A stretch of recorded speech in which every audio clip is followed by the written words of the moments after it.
Welcome to the Oregon Department of Education Child Nutrition Program's training on administering the Summer Food Service Program. This training will discuss the record-keeping requirements for sponsors.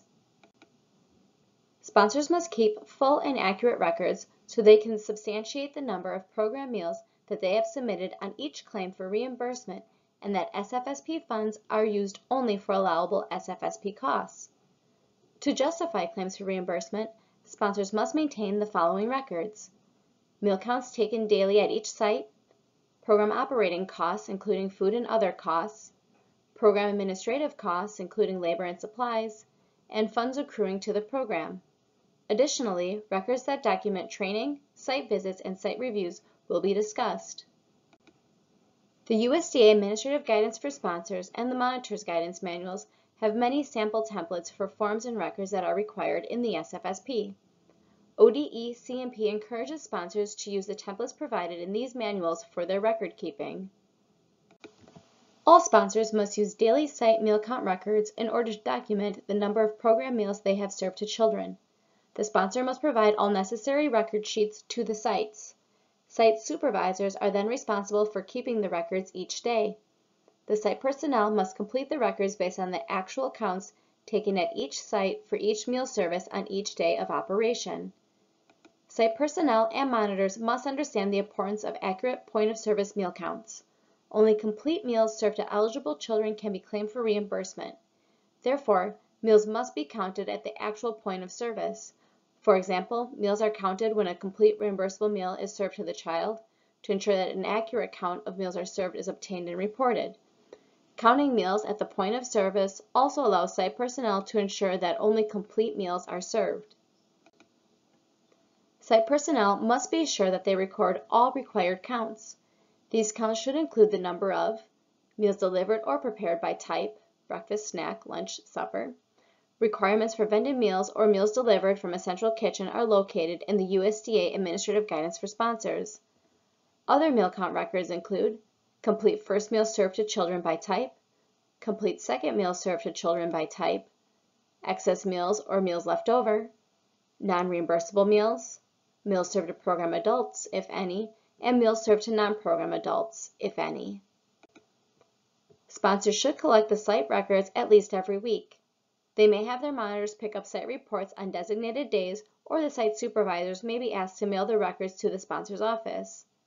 When they collect the site records, sponsors should check the site supervisor's signature. Any sponsor serving vended meals must be sure that the figure entered as the number of meals delivered on the site record is the same as that is entered on the vendor's report. If there is any discrepancy between the numbers, the sponsor should immediately contact the vendor and site supervisor and resolve the problem. The sponsor should make a permanent note of the discrepancy as well as the action that was taken to resolve it. A sample daily meal count form is included as Attachment 18 in the USDA Administrative Guidance for Sponsors. A consolidated weekly meal count form is included as Attachment 19 in the USDA Administrative Guidance for Sponsors. Operating costs are allowable costs incurred by the sponsor for preparing and serving meals to eligible children and program adults. These costs include, but are not limited to, costs of food used, labor, non-food supplies, and space for the food service. Rural sites may include costs that are directly incurred in transporting children from rural homes to rural food service sites. All costs must be fully documented and they must represent actual program costs. Administrative costs are costs incurred by the sponsor for activities related to planning, organizing, and administering the program.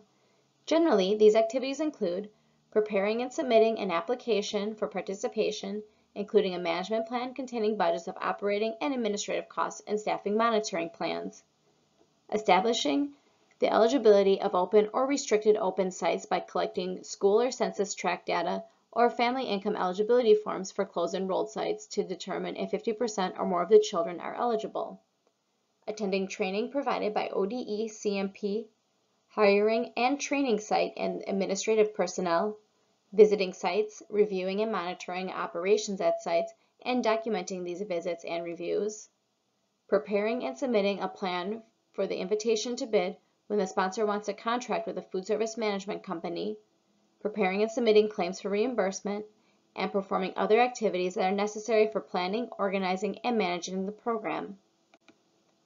Generally, costs incurred for administrative activities include labor costs for administrative activities, rental costs for offices, office equipment, and vehicles, vehicle allowances and parking expenses, office supplies, communications, insurance and indemnification, audits, and travel.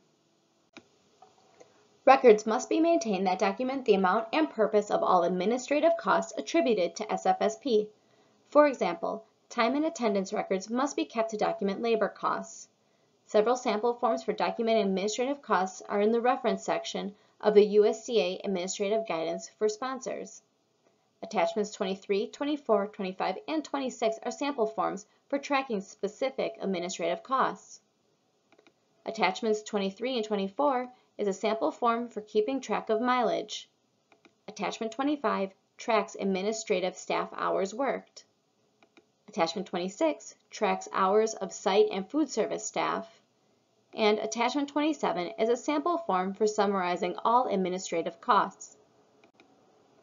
Sponsors must be able to account for the receipt, obligation, and expenditure of all SFSP funds. However, this does not mean that sponsors are necessarily required to maintain SFSP funds in a separate bank account from other institution expenditures. Ensure that all SFSP reimbursements are being used solely for conducting nonprofit food service operations. When an institution's total food service is not conducted principally for the benefit of its own SFSP participants, the non-program and program components of the food service operation must be tracked separately. Through this separation, the institution must ensure that the SFSP nonprofit food service program component does not support any non-program food service activities such as vending or catering operations or adult meal services. Funds accruing to the food service include all funds received from federal, state, local, and other sources, except program advances, startup funds, or reimbursement payments received from the state agency. These funds must be designated specifically for the SFSP. Records reflecting income may include deposit records, voucher stubs, or receipts. Additional records that must be kept by the sponsor include training records. Sponsors must keep records that document dates of training for site and administrative personnel, attendance at each training session by having all attendees sign an attendance form, and topics covered at each training session.